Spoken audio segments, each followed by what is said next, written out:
Hi guys, welcome to a new episode of the Arsenal Away pod with Ashwin and me, Samrid. We're present on pretty much all social media channels. We're on at the Arsenal Away on Twitter, uh, the Arsenal Away on Facebook. We've got a brand new Facebook page, so please like, share, spread the love for our new channel. And of course, as always, we're on YouTube as well. Subscribe, click the bell icon to get notified when we have a new video put up. And yeah, let's get into it. Ashwin, uh, not often does a team go away to Liverpool, score five, and end up losing. I was reading a stat that the only team to put 4 goals past Liverpool, I think 3 times in the past 10 years, has only been Arsenal.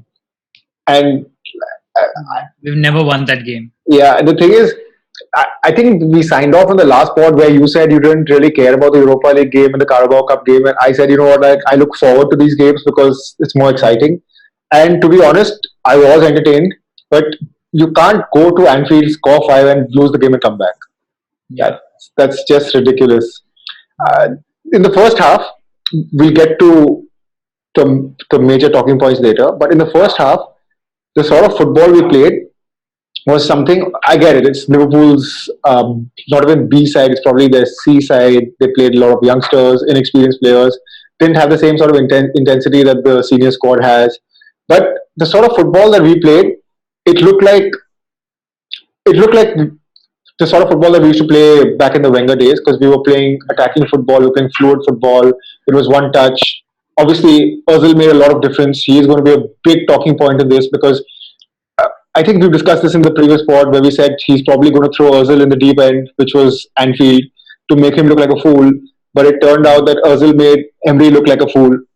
And that substitution in the 65th minute was baffling because you take out your most creative player, you take out your best player on the park, who's virtually run the show, who's made everything for you. We had 11 shots on goal till Ozil was on the pitch. Post Ozil going off in the 65th minute, we had 2 shots on goal. Yeah. Yeah. So that substitution was baffling. I love Guendouzi. I would have wanted him to come on for another player, but at that moment when the Liverpool defense was tiring, all he wanted was Emery to show some cojones and put up like a Pepe or a Lacazette who would run at the tired defense, and Ozil playing through balls to them. But he takes him off, which was baffling. And the Yeah. amount, I'm sorry, before I get you in, the amount of Ozil chance that went around was, I don't think, it, I mean, it's the biggest slap on Emery's face that he will ever get. Like, just basically that. Yeah, you're right. I think I remember towards the end of the pod, last pod, I'd said that it'll probably be Emery throwing him in the deep end because having barely played the entire season, to be quite honest, I wasn't expecting very much. I knew that he'd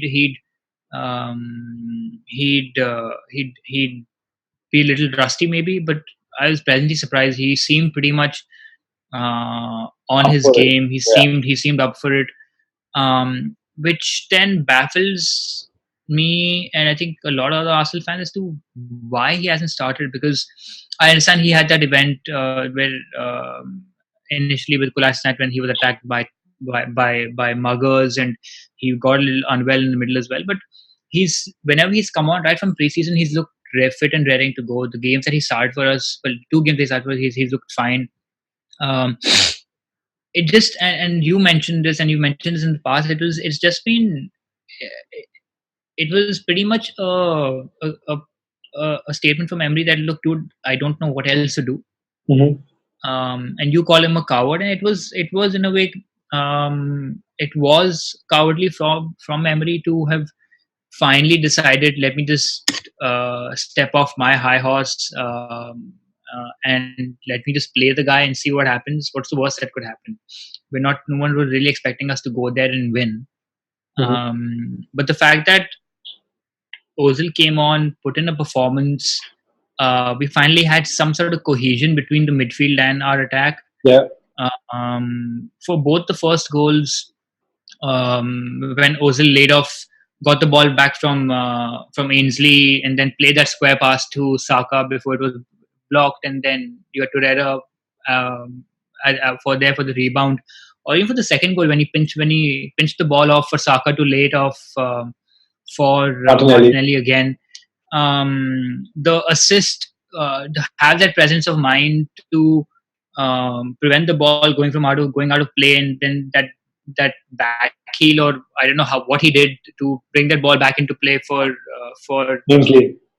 for Ainsley. I mean, we haven't had that, and maybe it's also a case of out of sight, out of mind, and maybe it's also a case of um, I mean, if I'm really nitpicking, maybe it was the fact that Liverpool had a younger squad, Mm-hmm. and maybe Ozil was freshest player on the pitch because of not having played at all this season. But you could see that you finally had someone who was stringing two passes together, or someone who was able to dictate play, who was able to at least come up with some sense of where I see this phase of play ending. Was orchestrating things, Mm-hmm. and that's just not been there. And he took him off 65 minutes, fine. um Everyone says that, and even Emery said that he's important for the weekend. You can only hope and pray that both him and Torreira, after being taken off, will start on Saturday against Wolves, because now every game for Emery, I think it's pretty much last chance saloon anyways. Mm-hmm. Every game for him becomes important, and you would hope that having and I think Ozil did enough yesterday to justify his starting for Saturday. Mm-hmm. Because you're right. Imagine having Ozil on that pitch, yes, last evening, and you had a Pepe or an Aubameyang running into a tired Liverpool defense. We probably would have won yesterday.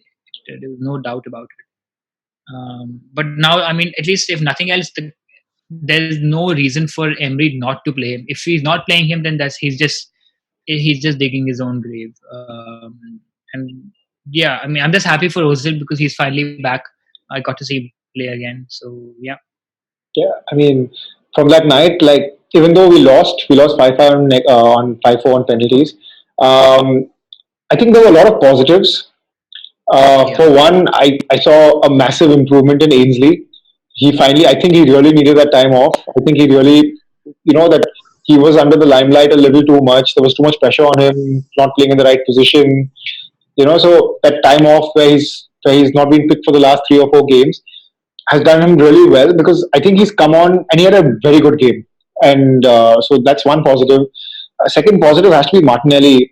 Uh, oh yeah, there's, no doubt, there's a no stat doubt. going around where in the top 5 leagues around Europe, uh, Martinelli has the most goals for, I mean, being the under 19s or under 20s. And that list includes like Exactly. He's 18. he's Like he's 18. got 18 years old, and it's ridiculous the amount of And positional awareness that he's got at 18. It's stunning. Whoever found him, that give that guy a raise.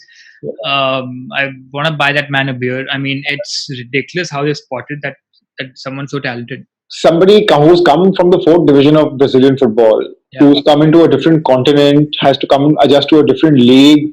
Okay, fine, he's not playing in the Premier League, he's playing in the Carabao Cup and the Europa League, but still scoring 7 goals. And he looks hungry, and he looks like an intelligent striker where he knows where the ball's going to drop.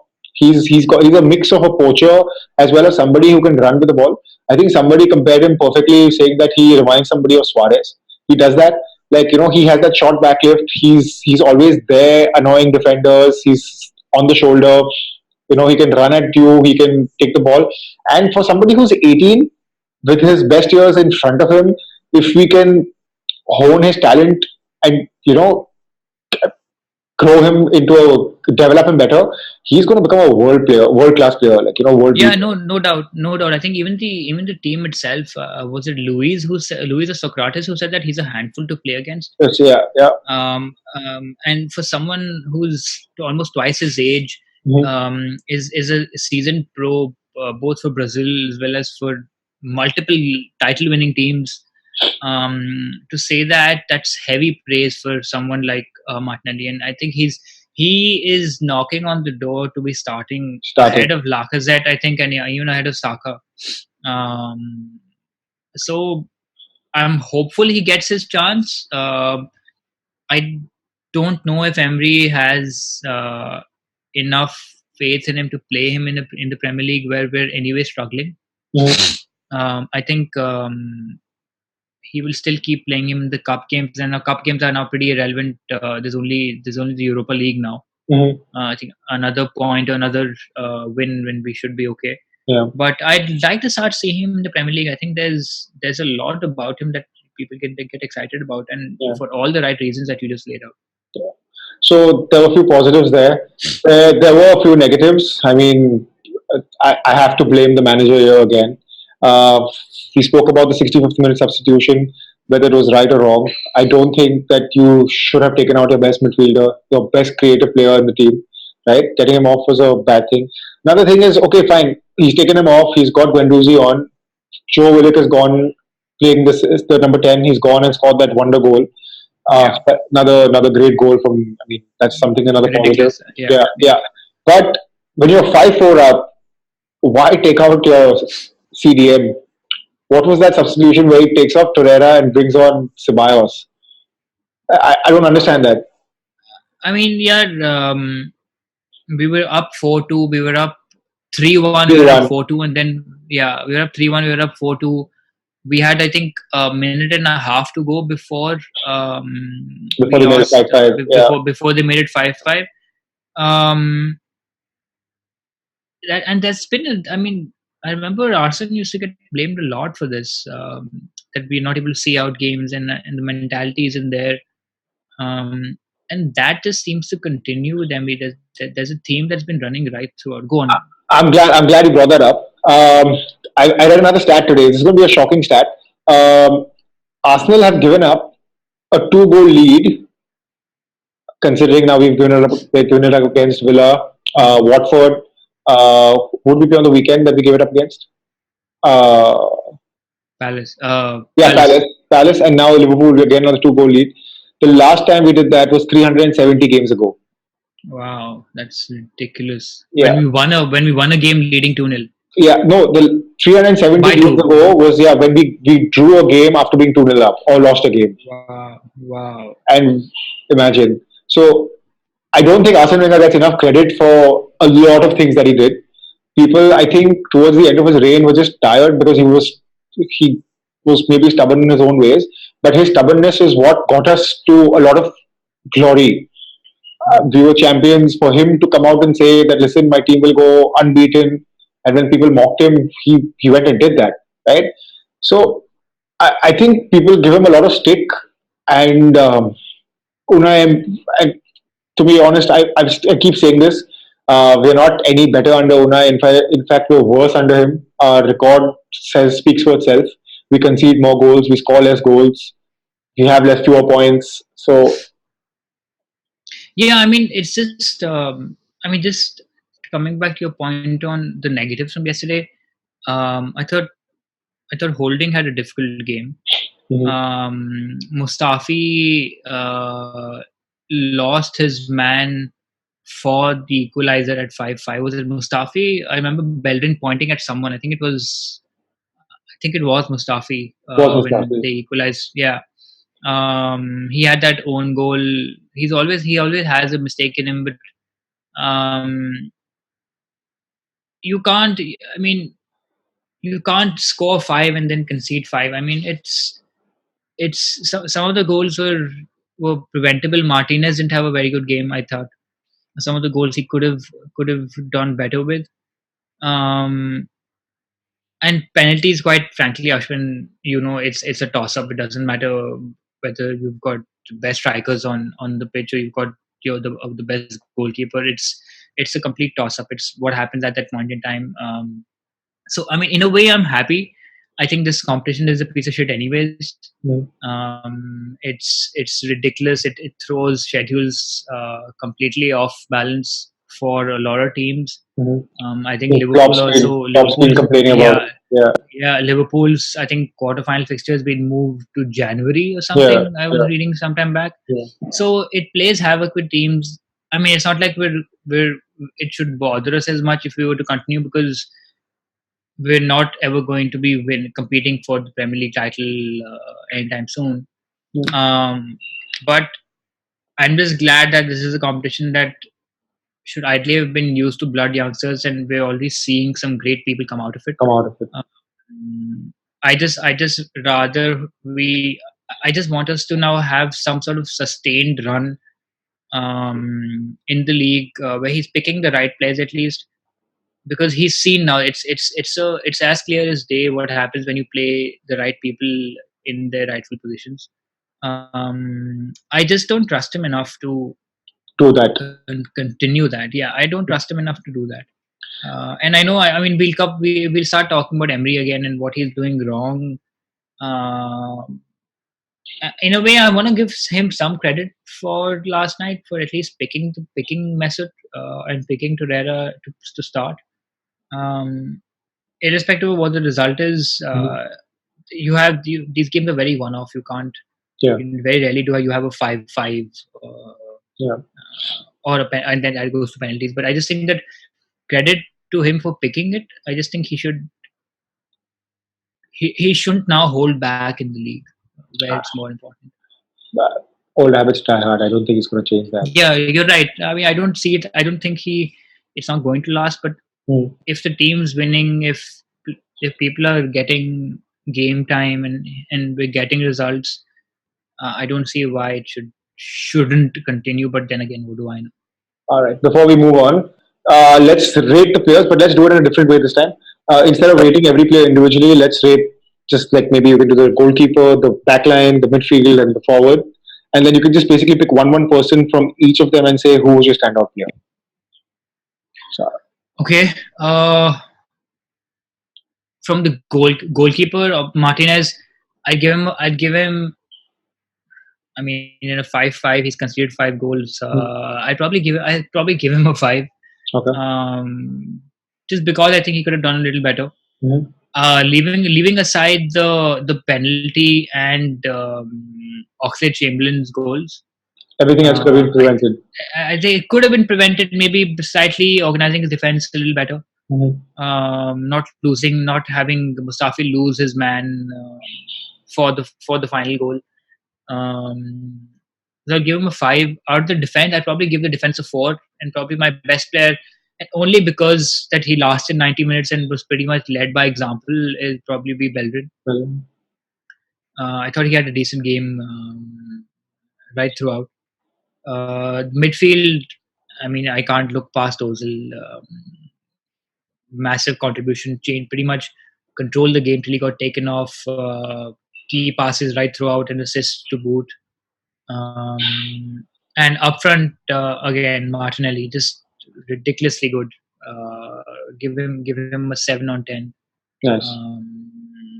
Because he and let's say maybe Willock have been standout players so far this season. Leaving aside your established players, but it's good to see the young ones come up and make a name for themselves.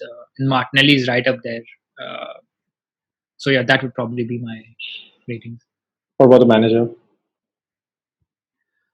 Oh, look, yeah, I mean, without being too harsh on him, I think I'd probably give him a 5. Okay. And only because, leaving aside the result and leaving aside the fact we conceded 5 goals, just because he finally picked a team that should work and did work, at least initially. What happened after Ozil went off is, well, I guess that'll, as the weeks progress, we'll get to know better if actually taking off Ozil was a good decision or not. We'll come to know Saturday. But yeah, at least credit to him for picking Ozil and Torreira in the rightful spots. Talking about Saturday, I think it's been a while since we played on Saturday. We've had a 3 p.m. kickoff. Yeah, it's been a while. Yeah, so I'm looking forward to that actually. In fact, like usually our pods come out on a Friday or a Saturday, one day before the game. But we've had to push it one day forward because now for 2 weekends actually we've got a game on Saturday next weekend as well. So Yeah, that's with exciting the time. midweek game earlier this Yeah, weekend. Yeah, yeah, yeah. So talking about that, we have Wolves coming to the Emirates.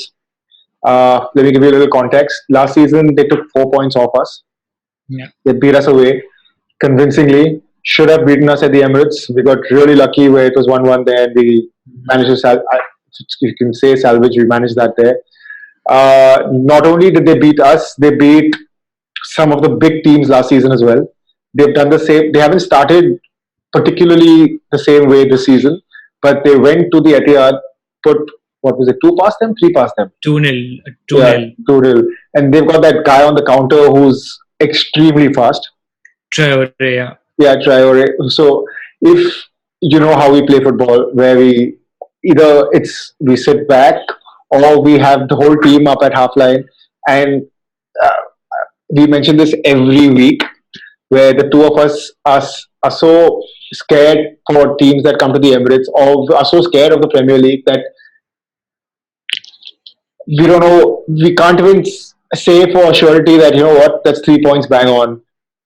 So you know that they're going to come to the Emirates, they're going to give us a game. It's going to be a hard one. But what are your thoughts on the game?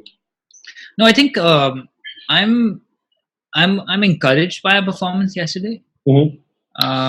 I mean, it might Oh, just be a fall. It might be a yeah. false dawn, and I might just be setting up myself up for a massive L. Ozil could Uh, have a back injury. Ozil And could have a back injury. But no, I think yesterday's game was gave me encouragement that it's there. It's just not being utilized. no, The it's definitely there. See, the thing is, I think Unai Emery, when he's not under pressure, he does really well because he can then play that free flowing attacking football.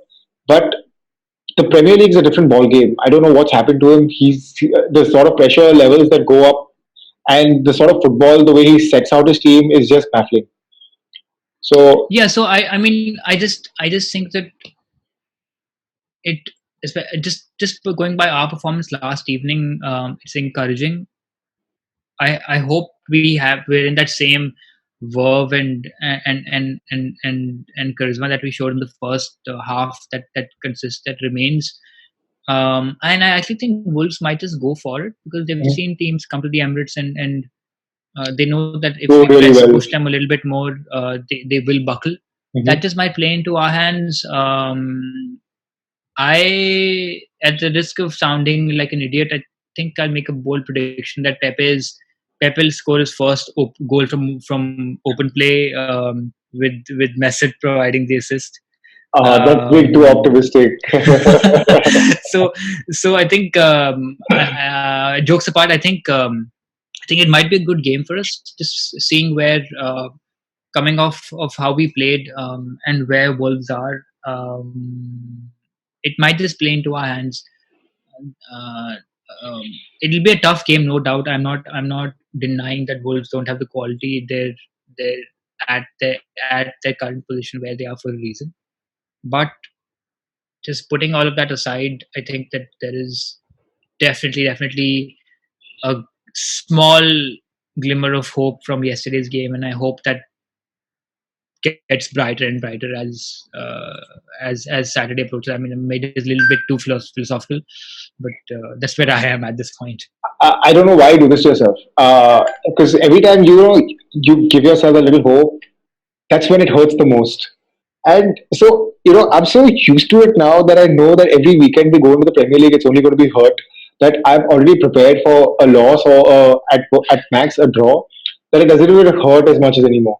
Because I'm telling you, however decent we look going forward, we're going to be that shocking team again at the Emirates, where we're not going to be able to put two passes together. I think he will probably have Ozil on the bench. He won't start Ozil. Ozil will probably come on in the 75th, 80th minute when it will be too late, when we're probably 2-0 down or 2-1 down.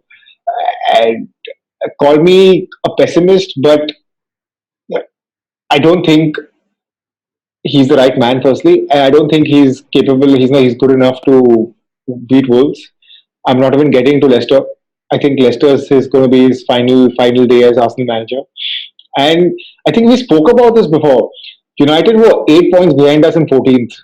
We're now, even though we've been shit for the last 3 weeks or 2 weeks, we're still fifth. But United are seventh with three, and they're 3 points behind us. And I told you how things can turn. And they've gone and won three away games in a row. They went away in Europe. They won three. They won over there. They won They at won yesterday Norwich. as well, yeah. They won at Norwich and they beat Chelsea. Rashford is scoring goals.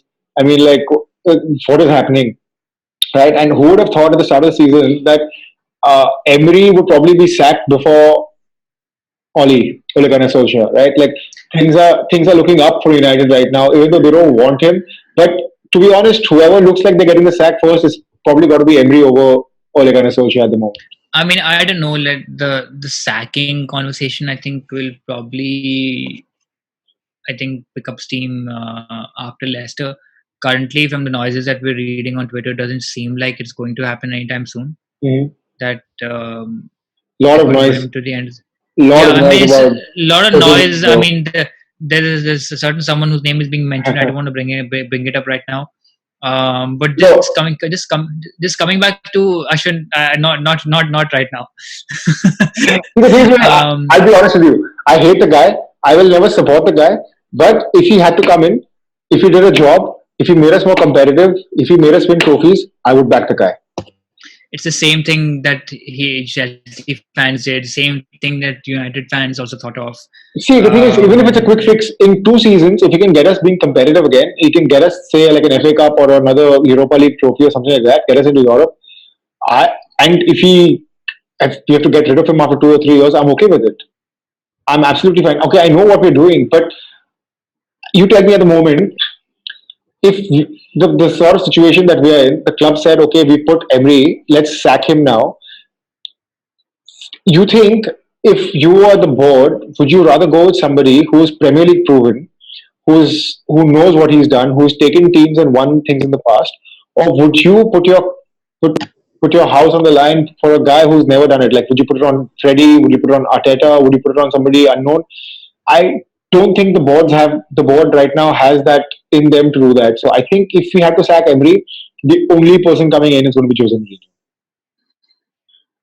I mean, look, you make good points. I don't disagree with them. There are other managers except for Mourinho. Yeah, like I hate the guy. I mean, you I and me mean, are. look, I mean, Ashwin, you and I come from a school of thought where everything at Arsenal was done in a certain manner, and I get that we're not that anymore. Mhm, Irrespective of what our playing philosophy is, um, that went out the door with Arsene. That class, that level of what's right, what's wrong, what's black and white, having a moral compass. I think all of that went out the door the day Arsene left. mhm, I don't think that's going to return anytime soon. But the manager's position, which is so sacrosanct, which was with a man like Arsene for well over 2 decades. There's a part of me that just doesn't want that to be sullied by someone like a Jose Mourinho, who is gone on record to say absolute, I mean, downright insulting things about both the club and him. mhm, So while I understand that it will be a pragmatic signing, and it will be a very short term fix, and that's probably the road that the board will go down to replace whoever comes in whenever that is.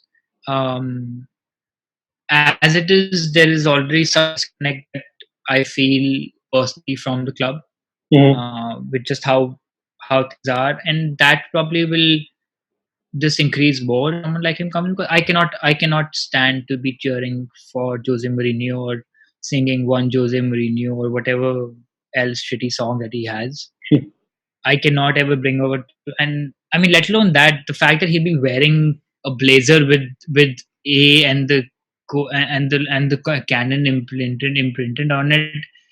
It's just fucking cringe, man. I mean, that's where I am with it. I understand why people think that he might be the answer, mhm. but so did United fans, so did Chelsea fans when he came back. Um, that's and I told you on Twitter as well. He's a dumpster fire, just waiting to explode. And pragmatic, yes, but not for someone. Not for me. I think there are better people. There are more modern managers out there who can maybe do a better job. Fair enough. Finally, I want to ask you one major talking point that I think we spoke about in the last pod as well. What happens tomorrow if we see Granit Xhaka wearing the captain's armband and leading the team out? How would you feel about that? Look, the Xhaka bit. I think there's. I told you the last time. I understand the reaction. Mm. He being a professional footballer and captain of Arsenal Football Club, representing what the club stands for. And you made a very good point on how academy players and youngsters and kids look up to captain of Arsenal Football Club. In this case, it being Granite. Um, I'm surprised there hasn't been an apology as yet. And no signs of it coming as well. And which is what I said. I mean, if Arsene was around, he probably would have figured out a way to maybe soften the blow. Mhm. And I mean, to his credit, I think Emery's also dealt with it pretty well. I don't think so. Um, I I think think he has. I think he's dealt with it pretty well. I think in his press conference after, I think he didn't deal with pretty well. Like when they asked him, was there an apology coming?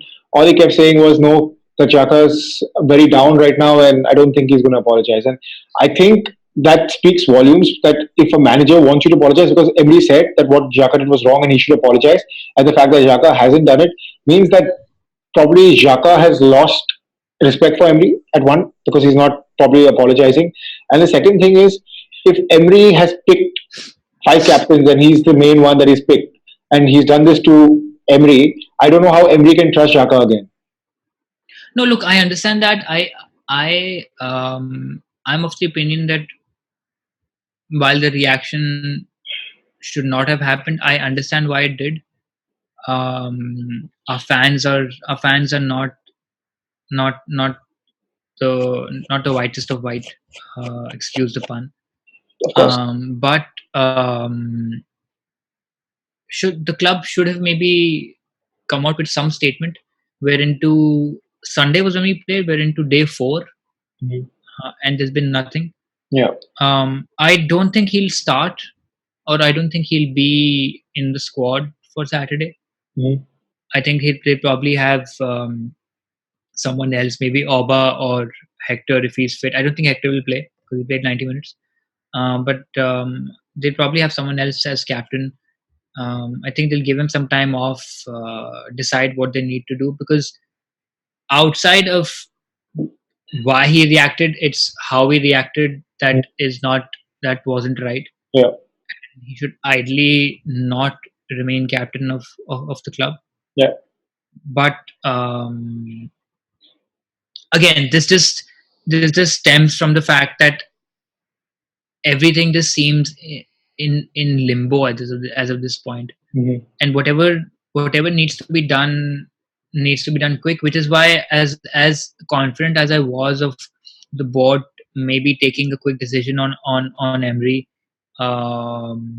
whatever happens, if he sticks around or not, these past 4 days have made me realize that the board are themselves are not sure as to what and how they need to react. And maybe if I were to amplify that, it would probably mean that even if we were to get absolutely bollocked at Leicester, this board will take its time to figure out what they want to do. And maybe, as you've maintained initially, that they'll give it to him till the end of the season. Mhm. So this doesn't bode well for both Emery and the board. For Xhaka, definitely not. Um, but yeah, there should have been some statement. I mean, leave aside the apology, there should have been some statement as to Absolutely. what that they're going to be doing. Fair enough. Before we move on, finally, I think we can both do like a bit of our lineups that we going to think that he's going to put out on Saturday, and then like a quick prediction before we head out. So you want to start with your lineups? Okay, Leno in goal, Tierney, Luis, Socrates, Chambers, Mhm. Guendouzi, for sure, Ceballos and Ozil. I think would probably be my pick. I think Guendouzi and Ceballos will definitely start. Mhm. Because I don't see Torreira starting. I don't see Xhaka starting. Still think that Ozil might start, and of course I like to see Martinelli on the left, Auba in the middle, and Pepe on the right. Mhm. I think what he probably might go on with is probably I think the vote. Yeah, so I think the back five remains the same.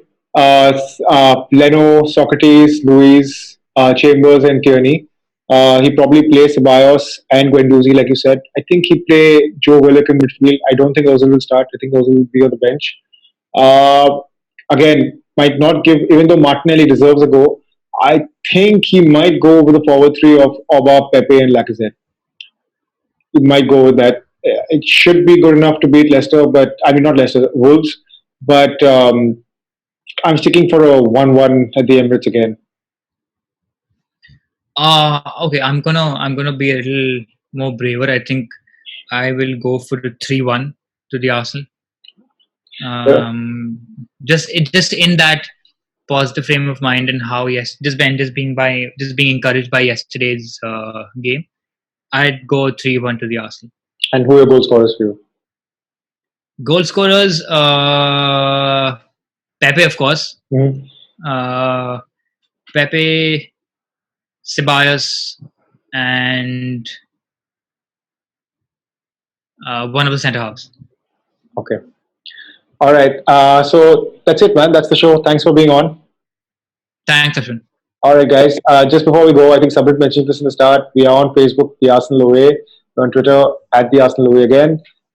Please subscribe to our YouTube channel. There's a small red box at the bottom that says subscribe. There's a bell icon next to it. Please hit that so you get a notification every time we come up with a video. We do 2 videos a week. So let us know your thoughts and comments about the episode that we just done. And see you guys next week. See you guys. Bye, Ashwin.